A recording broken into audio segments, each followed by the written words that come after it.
Alors là, je vais vous présenter donc l'outil Silae. Donc c'est un logiciel de paye qu'on utilise, on va dire, souvent quand on fait plusieurs dossiers paye. C'est-à-dire que c'est un outil qui est vraiment fait pour du multi-dossier. Donc ça veut dire gérer plusieurs dossiers paye. Ça veut dire gérer plusieurs entreprises, donc plusieurs sirènes différents. Donc Silae, c'est clairement un outil pour gestionnaire de paye, même s'il peut être mis à disposition des entreprises, clairement un outil professionnel. C'est pas vraiment un outil pour j'y connais rien en paye et puis je peux faire le logiciel. Je peux faire des bulletins de paye, même si le logiciel est automatisé. Alors, comment ça fonctionne d'une manière générale?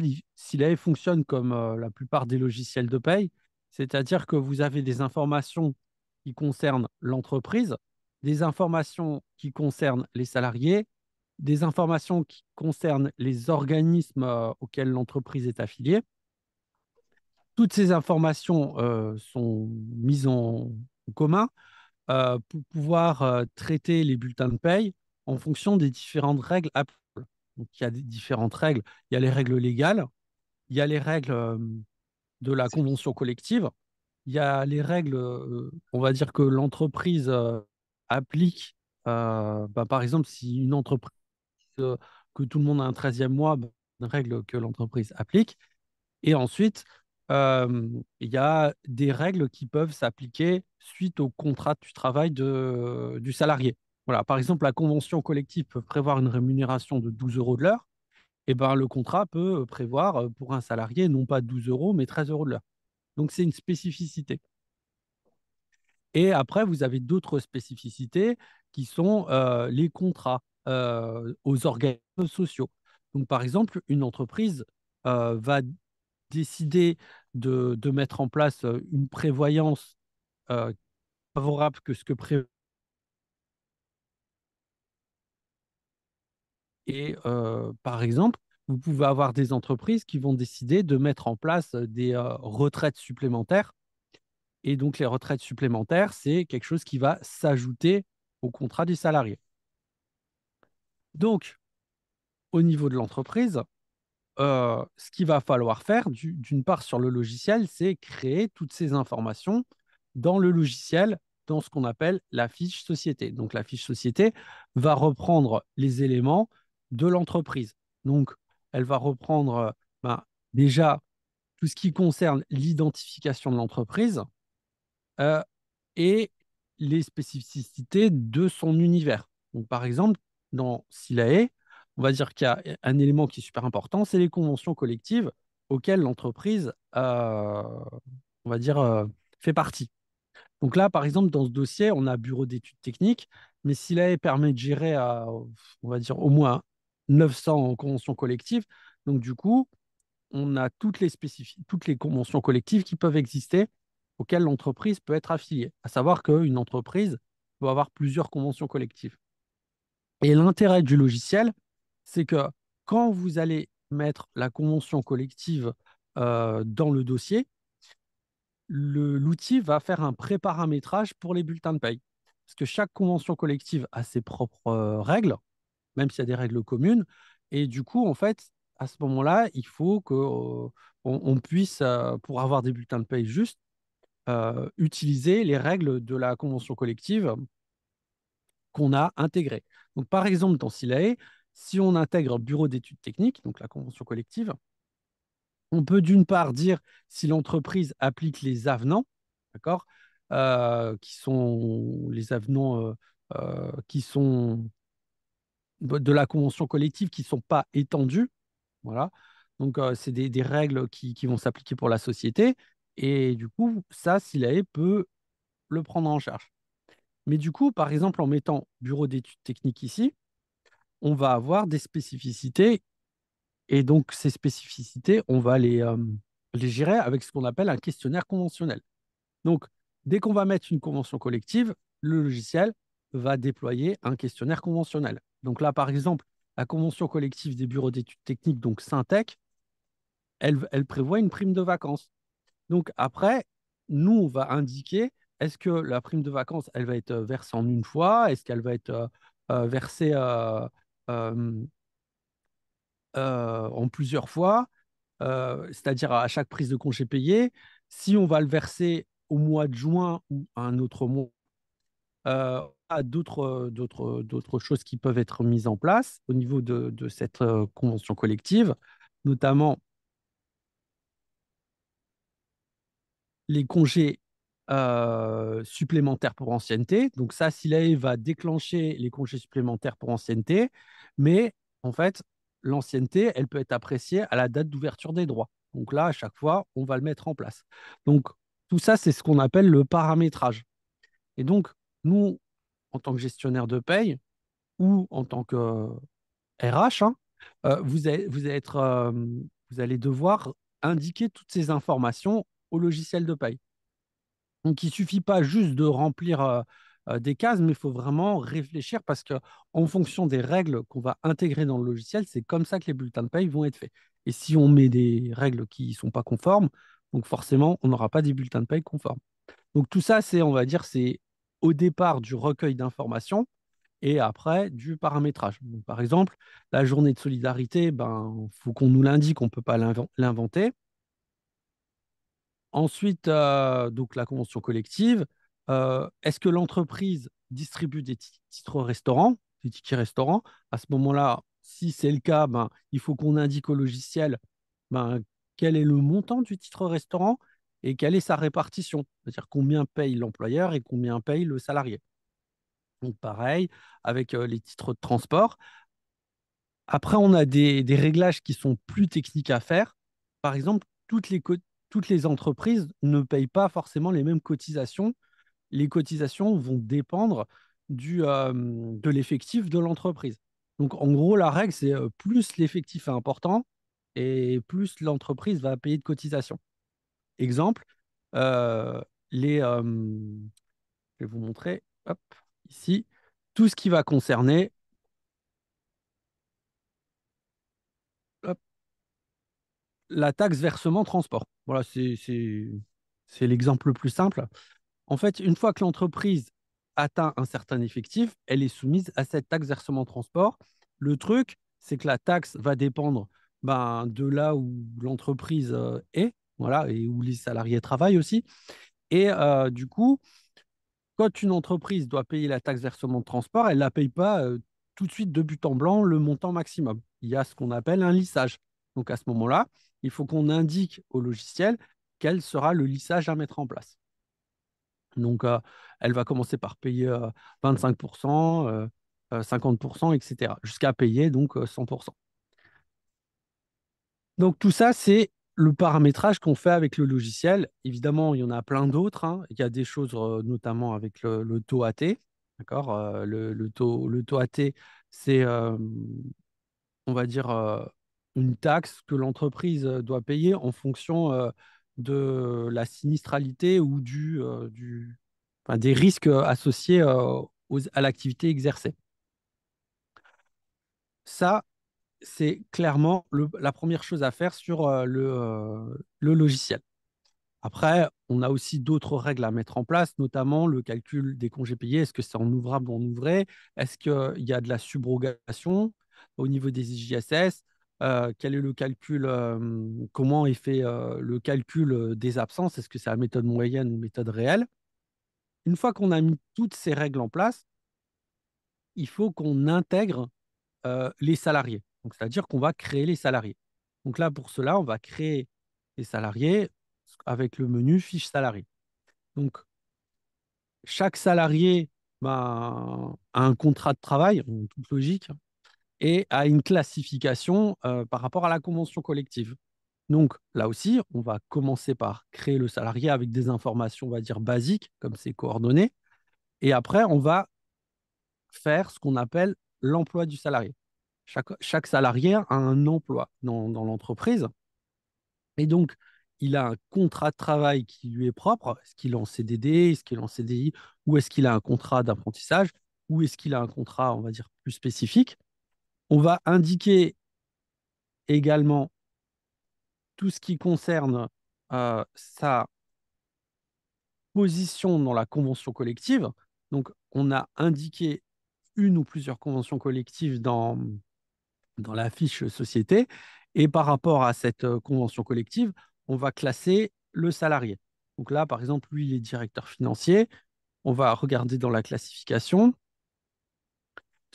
On va prendre le contrat de travail et puis du coup, ben voilà, il est ingénieur cadre, probablement, hein. Et du coup, on va le classer.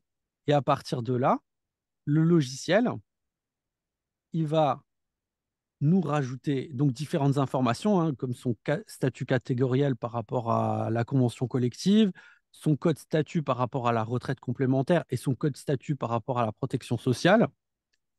Et peut-être, en fonction du paramétrage, ce qu'on appelle le code PCS-ESE, okay, c'est le métier en fait par rapport à une classification, mais surtout, il va nous indiquer la rémunération minimum conventionnel. Donc là, on n'a pas indiqué, on n'a pas fait la classification, mais si je fais la classification, par exemple, je prends un truc au pif, là, ingénieur position 3-2. Donc là, vous voyez qu'il m'a tout rempli, d'accord? Et il m'indique, voilà, qu'il y a un minimum conventionnel à respecter. Donc moi, j'ai mon contrat de travail, je vais intégrer donc le salaire de base du salarié et je vais pouvoir me fier à ce que me présente le logiciel pour être sûr que le salarié ne soit pas payé en dessous du minimum prévu par la convention collective. Donc là, c'est quelque chose que Silae va automatiser, mais il ne va pas le faire tout seul, en fait. Il va falloir quand même que nous, on regarde le contrat de travail par rapport à la convention collective. Et donc, ce qui veut aussi dire que dans le logiciel, il faut qu'on ait mis la bonne convention collective avec l'application des avenants ou non et qu'on puisse vérifier aussi par rapport au contrat de travail si c'est bien rédigé. On a tout un tas d'autres paramétrages, notamment au niveau du temps de travail. Donc là, il est forfait jour, donc forcément, on va indiquer le nombre de jours dans son forfait. Mais s'il était payé à l'heure, c'est-à-dire que s'il travaillait, je ne sais pas, du lundi au vendredi, 7 heures par jour, ça aussi, il faut l'indiquer dans le logiciel. Parce que le logiciel, en fonction des horaires du salarié, il va pouvoir calculer les heures d'absence du salarié. Donc, par exemple, si le salarié il est absent du lundi au, je sais pas, au mercredi et que nous, on a indiqué les horaires du salarié du lundi au mercredi, lui, il va pouvoir calculer le montant de l'absence. Donc, après, on a d'autres règles qui vont être reprises de la fiche société. Par exemple, euh, imaginons que vous ayez une entreprise où vous avez des congés payants jour ouvré. Et ben, du coup, tous les salariés sont au jour ouvré. Et ben, on peut avoir une exception parce qu'on ne sait pas trop. Ben, le salarié, lui, va avoir les jours ouvrables. Ok. Après, on a d'autres choses qui peuvent arriver.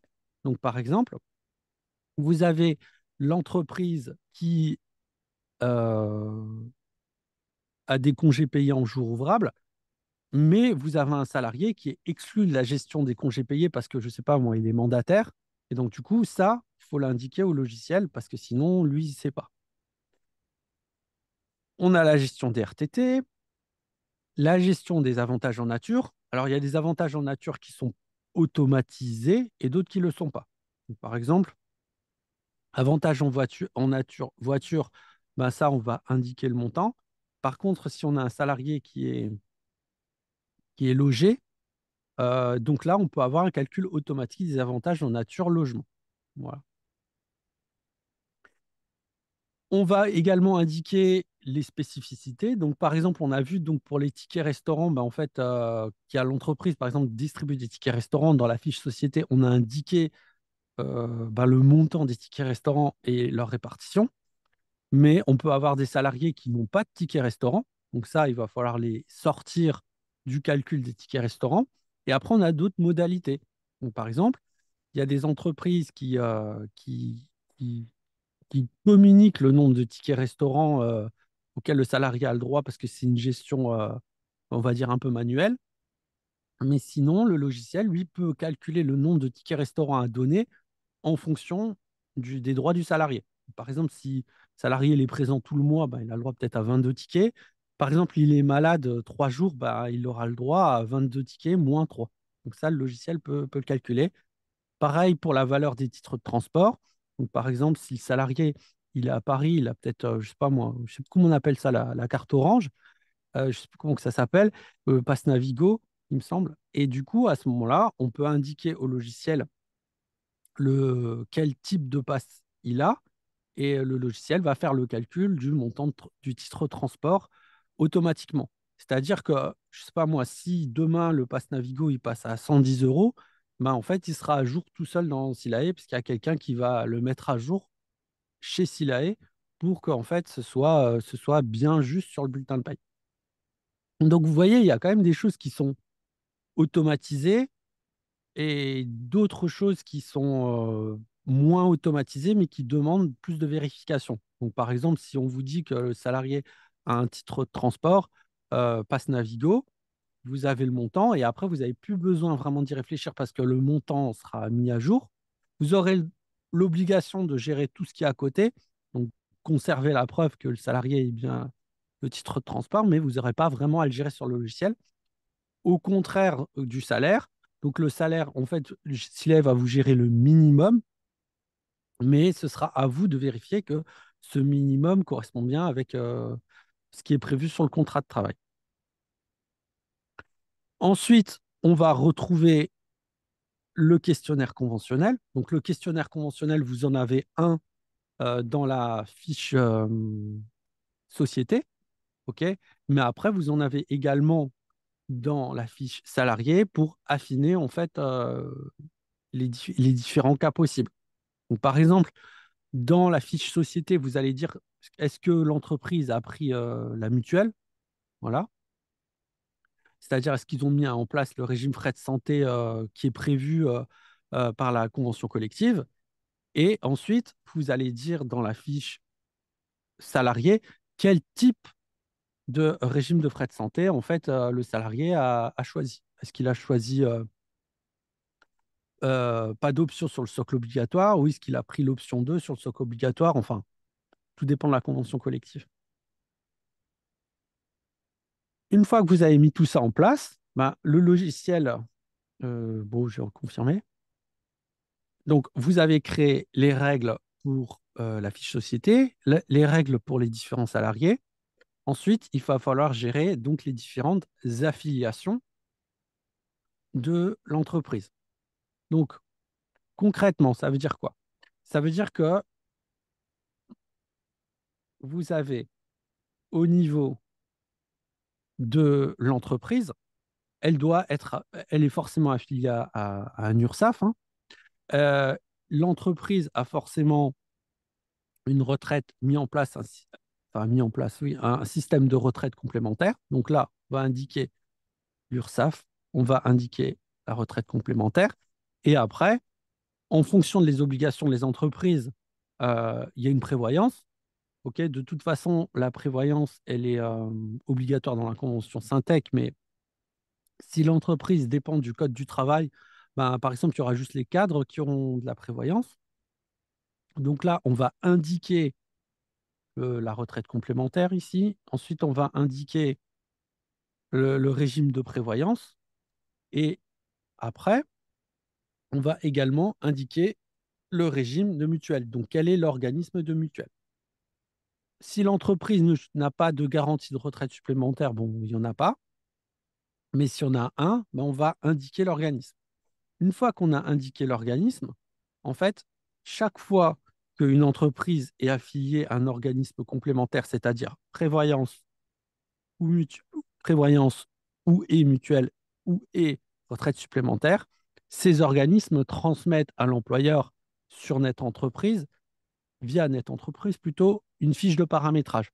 Donc cette fiche de paramétrage, elle va être intégrée dans le logiciel.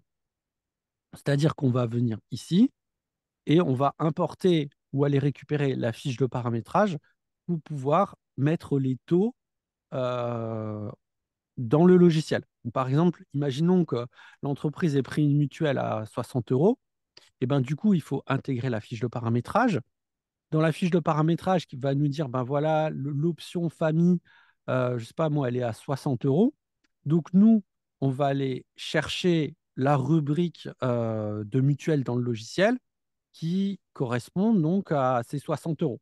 Alors, soit elle existe parce que c'est du conventionnel et que Silae l'a déjà préparé, Donc, c'est-à-dire que si ça correspond à du conventionnel, Silae a déjà préparé des rubriques. Donc, nous, on va chercher quelle rubrique correspond à ces 60 euros. Et ensuite, on va la mettre on va dire simplement dans la fiche, on va écrire, voilà, la rubrique pour la mutuelle, c'est la PR 289, par exemple. Si elle n'existe pas, ben, c'est à nous de la créer. Et c'est vraiment cette partie-là, en fait, qui est plutôt, on va dire, un challenge pour la gestion de la paye, parce que quelquefois, ben, en fait, les organismes complémentaires nous donnent des fiches de paramétrage qui sont très complexes. Et donc, du coup, ça va demander de faire pas mal de création et de paramétrage dans le logiciel. Donc, ce qui va nous permettre, en fait, de créer des taux qui apparaissent sur le bulletin de paye, OK, mais aussi qui vont pouvoir être attachés à de l'organisme complémentaire pour pouvoir transmettre tout ça en DSN. Donc, en gros, vous avez un salarié qui est une mutuelle. Cette mutuelle, elle est, je ne sais pas, moi, chez Malakoff. Et ben, du coup, on doit retrouver ce montant sur le bulletin de paye, mais aussi dans le tableau des charges, c'est-à-dire rattaché à l'organisme Malakoff. D'accord? Par exemple, si l'entreprise a pris une mutuelle chez Malakoff et une prévoyance chez AG2R, il ne faut pas qu'il y ait la mutuelle sur le bulletin de paye, mais qu'il soit, au lieu d'être rattaché à Malakoff, qu'elle soit rattachée à AG2R, parce que ça donne des problèmes en DSN. Donc c'est pour ça que c'est vraiment un, un travail assez long, fastidieux et critique. Parce que en fonction du paramétrage, les DSN, elles seront bonnes ou elles seront pas bonnes. Donc, une fois qu'on a fait ça, on va pouvoir traiter les bulletins de paye. Donc, une fois que vous avez créé votre fiche société, votre fiche salarié, vos organismes, ben là, à ce moment-là, vous allez pouvoir traiter les bulletins de paye. Donc, on va pouvoir calculer les bulletins de paye. Donc là, je vais prendre un bulletin de paye au pif, hein. Je vais prendre voilà, un CDI temps plein. Ok, c'est sur 2024, mais bon, faudrait calculer un peu plus. Non, je vais prendre le CDI temps partiel. Allez. Donc, en gros, le bulletin de paye va se présenter comme ça sur Silai. Donc, vous allez avoir toutes les lignes qui correspondent à toutes les rubriques. Donc, c'est pas un bulletin clarifié, clairement. C'est un bulletin complet. Et donc, à partir de là, on va avoir, d'une part, toutes nos cotisations salariales et toutes nos cotisations patronales. Donc, vous allez, une fois que vous faites votre paramétrage, vérifier que tout correspond. Donc là, par exemple, euh, si vous regardez, vous avez des cotisations euh, légales. Voilà, par exemple, les taux de cotisation, je ne sais pas moi, maladie, maternité, invalidité, décès, contribution solidarité, autonomie. Ça, c'est des contributions légales. Et vous avez des contributions, ben, on va dire, dans notre cas conventionnelles, ou qui sont liées au choix de l'entreprise, c'est-à-dire le type de prévoyance et le type de mutuelle. Nous, vous voyez, en fait, chaque rubrique est identifiée par un code libellé. Donc, le code libellé, il faut qu'il soit bien présent, d'accord? Quand on a une prévoyance, ben, on doit avoir l'entreprise a souscrit à une prévoyance, le salarié doit avoir la prévoyance avec les bons taux. Donc là, vous avez vos taux 0,2950 et 0,2950 qui sont calculés sur la bonne base. Donc là, notre base, c'est la tranche A. Donc ça, une fois que ça c'est mis en place, il faut aussi après vérifier que en fait ces taux qui sont calculés sont bien soumis à la CSG, au forfait social ou je ne sais pas quoi en fonction de ce qui doit être mis en place. Donc, vous avez par exemple ici aussi les frais de santé, d'accord, qui doivent être mis en place et qui sont bien mis en place. Et à partir de là, vous avez ce qu'on appelle les éléments fixes. C'est-à-dire que en fait, mon salarié, il a son salaire de base. C'est comme s'il était là, qu'il n'avait pas de prime, qu'il n'avait pas d'absence. Voilà.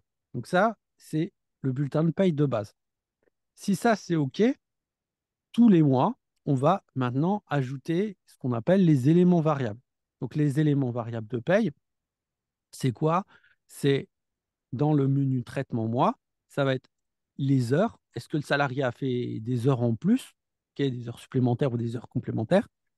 On va avoir également, c'est peut-être pas l'activité.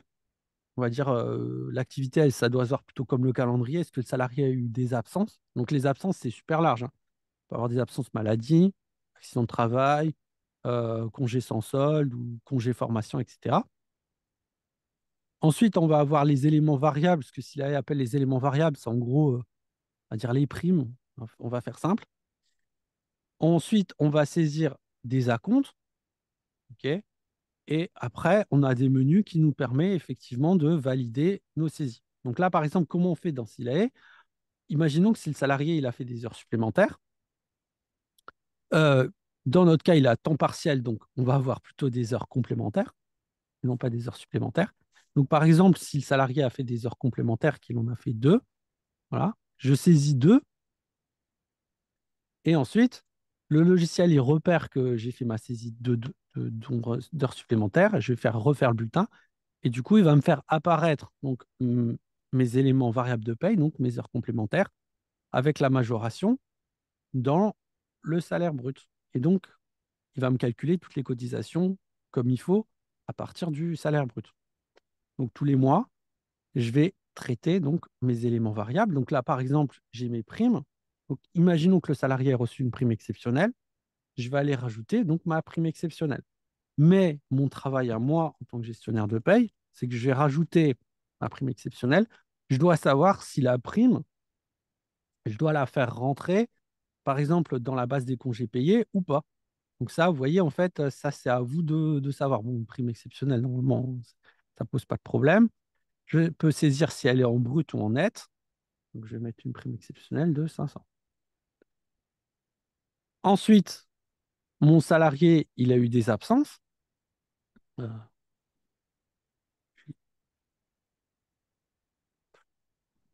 Donc, par exemple, il a été absent, je ne sais pas moi, 3 jours. Et moi, je vais choisir en fait quel est le type d'absence. Donc, imaginons que le salarié était absent. Euh, alors, on va prendre quelque chose d'un peu exotique. En absence rémunérée. Donc là, je vais saisir la date de début, la date de fin sur un calendrier. Vous voyez, c'est plutôt intuitif. Et là, le logiciel, il va pouvoir me faire le calcul en me calculant les absences. Donc, comme là, il y a une absence qui est rémunérée, ben forcément, il ne va pas me déduire de taux. Mais si, par exemple, je me suis trompé et ce n'est pas une absence rémunérée, c'est une absence non rémunérée. Donc là, je vais aller modifier. Donc, non rémunéré, mais autorisé, on va dire, appliquer. Et là, le logiciel va me faire le calcul. Donc déjà, il va me déduire le nombre d'heures d'absence. Donc par rapport au calendrier que j'ai indiqué, donc là, dans votre fiche salarié, vous avez indiqué des éléments, des horaires de l'entreprise, enfin du salarié. Donc là, si vous avez mis les bons horaires, ben, le calcul est correct. Et ensuite, il va vous calculer le taux horaire de l'absence en fonction des règles que vous avez indiquées. Donc là, par exemple, on a indiqué l'absence, la méthode des heures moyennes. On se dit, donc le logiciel va appliquer la méthode des heures moyennes en sachant que normalement, pour ce type d'absence, c'est la méthode des heures réelles qui doit être appliquée. Donc, si jamais je suis à mon paramétrage et en mon contrôle de ce que, enfin, du montage du dossier, c'est-à-dire ça avant sa mise en production, donc avant que je distribue les bulletins de paye et que je me rends compte que ben, là, c'est pas bon, ce que je vais faire, c'est que je vais aller dans ma fiche société et je vais modifier en fait les règles de calcul des absences. Donc, méthode de suivi pour les absences. Je ne vais pas utiliser la méthode des heures moyennes, mais la méthode des heures réelles. Donc là, on va sauvegarder. Et quand je vais recalculer mon bulletin, il va m'utiliser la méthode des heures réelles. Et donc, alors, bon, bah, c'est ce qu'il est censé faire, mais je vais peut-être pas sauvegarder. Voilà. Ah oui, il y a une erreur. C'est méthode. Donc là, en fait, pour la petite histoire, je vais sauvegarder et il me dit la société n'est pas soumise à la taxe d'apprentissage. Elle n'a pas été assez complétée. Donc là, je vais aller faire la modification. pour la taxe d'apprentissage. Est soumis à la taxe d'apprentissage. Donc, je vais ici. Euh, taxe d'apprentissage. Non, je vais plutôt aller dans la société. Voilà.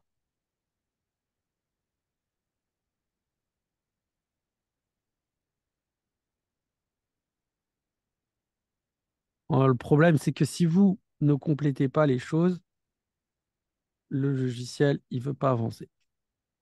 Voilà. Donc,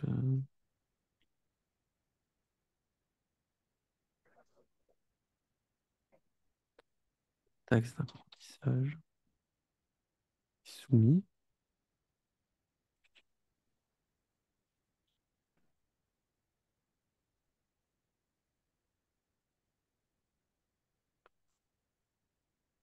Ah bah voilà. Faut cocher assujetti. Allez, on fait sauvegarder. Hop. Et du coup,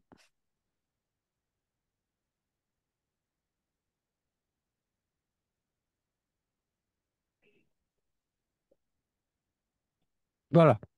Et du coup, en fait, on va pouvoir calculer notre absence. Donc là, qui va être calculée donc, selon la méthode des heures réelles. Donc concrètement, méthode des heures réelles, ça veut dire que l'entreprise, enfin, le logiciel va comparer le nombre d'heures réelles qui est prévu par le salarié par rapport à ce qui aurait dû être réalisé. Donc, du coup, ça veut dire que concrètement, quand vous créez une fiche salariée, vous devez bien penser à mettre les vrais horaires du salarié parce que sinon, en fait, le calcul là, il va avoir du mal à le faire. Donc, on va mettre en place tous les éléments variables. Donc, évidemment, on a la possibilité de faire une saisie en masse, c'est-à-dire que, par exemple, si je viens ici, je vais pouvoir saisir pour tous les salariés les heures. Là, ce que j'ai fait, c'est une saisie bulletin, dans le bulletin, hein, donc pour vous montrer. Et on a aussi la possibilité de déporter cette saisie, c'est-à-dire que on peut créer des accès au client pour que lui vienne saisir donc les éléments variables ou on peut importer les éléments variables. Si par exemple, je sais pas, l'entreprise elle utilise je sais pas, un outil de gestion du temps, à ce moment-là, on peut utiliser un système pour importer le temps de cette GTA. Une fois qu'on a fait donc notre paramétrage, nos saisies, ok, on va pouvoir distribuer les bulletins. Donc, pour distribuer les bulletins, on va utiliser un système qui s'appelle MySilae qui va mettre à disposition donc, les bulletins de paye aux salariés. Et après, on peut aussi utiliser d'autres systèmes comme un coffre-fort électronique. Donc, les bulletins de paye sont réalisés. Maintenant, ce qu'il va falloir faire, c'est gérer les déclarations sociales. Donc, pour gérer les déclarations sociales sur Silae, d'une part, la première chose à faire, c'est qu'il faut s'assurer que les cotisations soient payées aux bons organismes sociaux. Donc, on va utiliser ce qu'on appelle un tableau des charges. Et avec le tableau des charges, on va regarder donc que nos cotisations sont payées au bon endroit. Donc là, par exemple, il n'y a pas de fiche de paramétrage, donc c'est pas bon. Mais si on a une fiche de paramétrage ou des fiches de paramétrage, par exemple, on a la prévoyance qui est chez Malakoff et les frais de santé qui sont chez AG2R, il faudrait que toutes les rubriques de prévoyance soit chez Malakoff et les frais de santé, donc chez AG2R. Il faut vérifier après, évidemment, que les taux soient justes et que les salariés qui prennent, par exemple, la mutuelle soient les bons. Et là, on peut le vérifier. Donc là, on peut faire soit une vérification bulletin par bulletin, soit, par exemple, on vient ici sur frais de santé, on voit qu'il y a 4 personnes, on va les repointer, on va dire, ben voilà, c'est bien mes 4 personnes qui ont pris la mutuelle. Si jamais on voit qu'il manque un salarié, on sait directement en regardant ici ce qui ne va pas. Donc ça, c'est le premier contrôle pour la DSN. On va aller vérifier tout ce qui est tableau des charges. Okay, une fois que les tableaux des charges, c'est OK qu'on n'a pas de cotisation qui se balade à droite, à gauche. On vérifie évidemment, par exemple, si l'entreprise a 2 taux AT, par exemple un taux AT bureau, d'accord, on va aller vérifier ici que les taux AT qui soient appliqués soient bien justes. Euh, à savoir aussi un autre truc, c'est que si vous avez une entreprise sur laquelle vous faites des DSN tous les mois, en fait, vous avez des retours métiers, c'est-à-dire qu'en fait, la DSN part sur notre entreprise, va chez les organismes sociaux, qui fait des contrôles automatisés et qui vous renvoie des retours. D'accord? Et donc, à ce moment-là, il faut aussi consulter ces retours. Par exemple, vous avez un employeur qui vous dit, ben voilà, j'ai embauché, je sais pas, temps plein Zachary, OK? Et donc, du coup, vous allez le créer par rapport à ce que vous dit l'employeur. Vous envoyez votre DSN et au final, vous avez un retour de l'URSSAF qui vous dit, ben nous, on ne connaît pas temps plein Zachary, mais c'est monsieur temps plein, temps partiel ou monsieur Dupont-Durand, euh, parce que vous, on vous a juste dit qu'il s'appelait Dupont. Voilà, parce que, et donc, les salariés, en fait, la DSN, elle est comparée par rapport aux fichiers de la sécurité sociale et quelquefois les salariés ne préviennent pas la sécurité sociale des différents changements. Donc, par exemple, ça peut être le cas avec les noms d'usage ou les personnes qui se marient qui ne le déclarent pas, etc., etc. Vous avez ces CRM, donc c'est du métier qui permettent de vérifier également la DSN. Aussi, vous pouvez avoir des retours disant, ben, par exemple, vous avez déclaré dans votre DSN un taux AT de, je sais pas moi, 0,90, alors que le taux AT, il est de 1,10. Voilà. Donc ça, c'est aussi, ça fait partie aussi des contrôles de la DSN que vous allez pouvoir retrouver dans SILAE, parce que vous avez un outil qui s'appelle suivi des CRM DSN. Donc, vous avez fait ce contrôle des tableaux des charges, vous avez bien mis à jour votre dossier avec les CRM. Donc là, on va pouvoir calculer la DSN. Donc, pour calculer la DSN, ben, on va cliquer sur calculer. Donc, il faut savoir que la DSN, en fait, elle doit être contrôlée à plusieurs reprises. Donc, nous, par rapport à ce qu'on a dans le logiciel, mais après, SILAE va aussi contrôler la structuration du fichier. Voilà. Est-ce que le fichier est bien structuré par rapport à la norme? Et à partir de là, il va vous dire s'il y a des erreurs ou pas. Donc, là, par exemple, euh, il a fait un contrôle de la DSN et il vous dit, ben voilà, il y a plein de choses qui vont pas. Ce qui est normal, hein, parce qu'en fait, il y a plein de choses qui n'ont pas été bien remplies hein, sur ce dossier démo. Mais par exemple, il dit le sirène ne correspond pas. Vous avez déclaré un lieu de travail dont l'identifie ne vérifiez pas la clé de sirène. Et donc, à ce moment-là, il vous fait une vérification du fichier pour vous dire si ça va passer ou pas passer. Donc là, clairement, comme ça, dans notre entreprise. Ce qui est normal, hein. Dans notre cas, c'est un fichier d'exemple, mais ça fait aussi partie du contrôle de la DSN.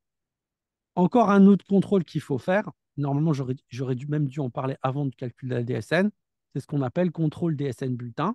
Donc ça, c'est un outil qu'a le logiciel de paye pour aller vérifier eh ben, que vous avez bien complété donc, toutes vos fiches de paramétrage.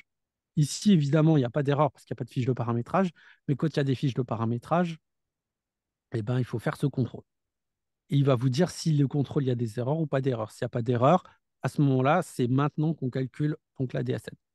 Donc, ici, si on a des erreurs, on ne peut pas les corriger dans notre cas parce que c'est un fichier démo, mais si on a un vrai dossier client, ben, il faut corriger toutes les erreurs. Il faut savoir qu'en fait, dans la DSN, vous pouvez avoir, je ne sais pas moi, 5000, 10 000 lignes sans exagérer, hein. Vous pouvez vraiment avoir des DSN à 5000, 10 000 lignes. Si vous avez une seule anomalie bloquante, toute la DSN est rejetée. Donc, il faut absolument corriger toutes les anomalies bloquantes. Et si possible, on va dire en gros tout le temps, vous devez corriger également les anomalies non bloquantes. Voilà. Donc, par exemple, quand il manque un code PCS, donc, si je rappelle dans la fiche, si je vais dans une fiche salarié, que je prends un salarié, je vous montre ici, vous avez des codes PCS. Si jamais il manque un code PCS, vous avez ce qu'on appelle une anomalie non bloquante. C'est-à-dire que la DSN, elle va passer, mais il y aura quand même une anomalie non bloquante. Moi, je vous conseille de faire en sorte de ne pas avoir d'anomalie du tout. Ce qui veut dire à chaque fois qu'il faut contrôler ces DSN et faire en sorte vraiment, parce que c'est clairement la base, que le logiciel il soit bien paramétré. Et après, une fois que vous avez fait ça, imaginons qu'on n'a aucune erreur ici, on va aller vérifier les montants. D'accord? Normalement, si vous avez votre tableau des charges qui est bien mis en place, donc le tableau des charges, on va le ressortir. Hop. Ça veut dire si votre tableau des charges il est bien ventilé, que vous avez les bons paiements, enfin les bons taux aux bons organismes, les bonnes rubriques au bon organisme social, vous n'aurez pas de problème lorsque vous allez vérifier votre récapitulatif DSN. On vérifie également que en fait, le mode de paiement et le montant correspondent. Donc, par exemple, quand vous avez une prévoyance qui est mensuelle, il faut faire un paiement mensuel. Quand vous avez une prévoyance qui est trimestrielle, vous devez faire un paiement trimestriel. Donc ça, il faut vérifier que vous avez bien le paiement au bon moment. C'est-à-dire que c'est un paiement trimestriel et que vous avez des paiements mensuels, bon, il y a un souci. Donc ça, on va vérifier. Et après, une fois que vous avez fait votre DSN, on peut cliquer sur déclaration UDI et ce sera envoyé sur Net Entreprise. Donc, Net Entreprise va recevoir le fichier. Normalement, si vous n'avez pas d'erreur ici, vous aurez un compte rendu qui va venir dans le logiciel pour vous dire voilà, la DSN est passée, etc. Et en retour de la DSN, en fonction de différentes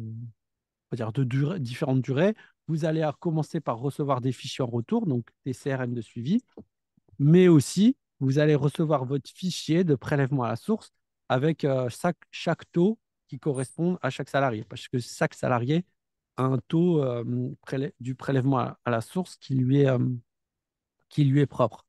Donc, qui va venir apparaître ici, là, sur le bulletin de paye. Donc là, comme on est sur un faux dossier, donc forcément, il n'y a pas, y a pas de choses cohérentes, mais sur un vrai dossier, en fait, vous avez les taux du prélèvement à la source qui remontent dans le logiciel. Donc, à partir de là, vous avez fait votre création de dossier, vous avez fait vos salariés, vous avez intégré vos variables de paie, vous avez fait les bulletins de paie, vous les avez distribués, vous avez fait les DSN. Et ben après, on va faire tout ce qui est traitement post-paye avec le logiciel. On va, par exemple, générer les écritures comptables. Voilà. Donc ça, c'est pour les comptables, hein, c'est ce qu'on appelle les OD, qu'on fait généralement après les bulletins de paye. Mais après, et ça vous intéresse vous parce que vous êtes en RH, on va traiter, en fait, on va pouvoir traiter différentes choses grâce au logiciel. Donc, par exemple, ça va un super menu RH, on va pouvoir gérer les visites médicales. Donc, ça veut dire suivre les visites médicales et les éventuelles contre-visites. On va pouvoir gérer tout ce qui est dispense des frais de santé, parce que tout le monde doit avoir la mutuelle sauf ceux qui sont dispensés. Donc, il faut faire en sorte qu'on ait des dispenses et de suivre ces dispenses. Euh, on va également pouvoir gérer les entretiens annuels d'évaluation, avec ce menu, euh, et différentes, voilà, par exemple les épargnes salariales. Et on va pouvoir également faire des suivis en fait, de paye, notamment le maintien de salaire et les subrogations. Donc, quand vous avez une entreprise qui fait la subrogation, elle avance les IJSS, mais il faut pouvoir aussi que ces IJSS soient payés au niveau de l'entreprise, c'est-à-dire que la sécurité sociale paye bien l'entreprise. Ce qui peut ne pas arriver pour différentes raisons, bah, parce qu'en fait, il y a eu un problème technique au niveau de la transmission de l'attestation. Vous allez pouvoir avoir, par exemple, le salarié qui n'a pas donné son arrêt à la sécurité sociale. Donc, à ce moment-là, on a un outil dans Silae qui va pouvoir faire le comparatif entre ce qui a été payé et ce qui est sur les bulletins de paie pour savoir faire un suivi, hein, pour relancer ce qui n'a pas été payé. Et on a après d'autres éléments, donc notamment ce qu'on appelle le bilan social, qui va pouvoir en fait être remis notamment dans le cadre des NAO, il me semble, hein. C'est pas ma spécialité, les RH, mais du coup, le logiciel permet de le faire et rajouter effectivement des différents types de on appelle ça, de filtres ou d'options de calcul supplémentaires. Euh, donc, en fait, concrètement, le logiciel permet de faire pas mal de choses euh, et surtout, on va dire, la gestion de la paye, mais pas que. Je crois que j'en ai dit pas mal. Donc, si vous avez des questions, je vous écoute.